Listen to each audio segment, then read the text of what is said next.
आजचा व्हिडिओ करण्याचं कारण म्हणजे फ्रेंडशिप. तर सांगली जिल्हा परिषदेतर्फे विविध स्पर्धा आयोजित केल्या जातात आणि त्या स्पर्धा केंद्र स्तरावरती आज होत्या. मग मी माझ्या शाळेतल्या विद्यार्थिनी घेऊन केंद्र शाळेत गेले होते आणि तिथून मी रिटर्न परत दुपारी स्पर्धा संपल्यानंतर शाळेत आले. शाळेत आल्यानंतर पहिलीच्या 2 विद्यार्थिनी जवळ आल्या आणि जवळ आल्यानंतर त्या म्हणायला लागल्या, टीचर, सकाळी आम्ही तुमच्या हातामध्ये एक फ्रेंडशिप बांधली होती, ती रेड कलरची होती, ही बघा. आणि ती रेड कलरची फ्रेंडशिप आहे, पण टीचर, ही निळ्या कलरची जी फ्रेंडशिप आहे ती तुम्हाला कुणी बांधली? मला हसायलाच आलं.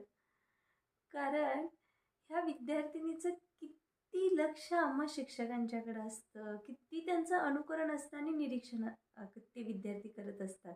आणि त्यातल्या त्यात ना पहिलीचे विद्यार्थी ना कधी कोणता प्रश्न विचारतील आणि आम्हाला विचारत टाकतील ना, हे सांगताच येत नाही. मग मलाही थोडंसं कुतूहल वाटलं आणि मी ना थोडं लक्ष न दिल्यासारखं केलं. परत आणखीन नीट झाला नसेल, माझं उत्तर गेलं नाही ना त्यांना. लगेच, ओ टीचर, तुमच्या हातात ही निळ्या कलरची फ्रेंडशिप कुणी बांधली सांगा. झालं, आता ह्यांना सांगायलाच पाहिजे, हो की नाही.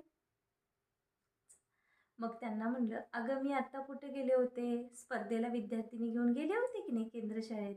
तर त्या, हो गेला होता. मग मग तिथं ना त्या केंद्र शाळेमध्ये माझ्याकडे शिकून गेलेल्या काही विद्यार्थिनी आहेत. मग त्यातली अशीच एक विद्यार्थिनी होती जी की 1ली ते 4थी माझ्या शाळेत होती आणि 5वीचा वर्ग नसल्यामुळं केंद्र शाळेत 7वीपर्यंतचे वर्ग असल्यामुळं त्या शाळेत ती गेली. आणि मी आज स्पर्धेला पण त्याच, ती जिथं शिकतात ना ते विद्यालय, त्या शाळेत मी आज तिथं गेले होते. आणि तिथं गेल्यानंतर ना मला त्या विद्यार्थिनीनं मला फ्रेंडशिप डेच्या शुभेच्छा दिल्या आणि एक फ्रेंडशिप आणली आणि ती फ्रेंडशिप मला इथं बांधली.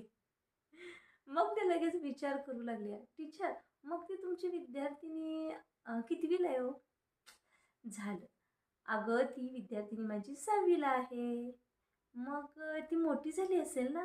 होय, मोठी झाली आहे. तुम्ही पण अशाच मोठ्या होणार आणि दुसऱ्या शाळेत जाणार. मग टीचर, आम्ही मोठे झाल्यावर पण तुम्हाला फ्रेंडशिप बांधू शकतो नाही? हो गं. त्यांना इतका आनंद झाला, जणू काही त्यांना आभाळ ठेंगणंच झालं. म्हणजे असे ना बरेचसे किस्से दररोज शाळेत घडत असतात आणि मग त्यावेळेला वाटतं खरंच आपण किती नशिबवान आहोत ना.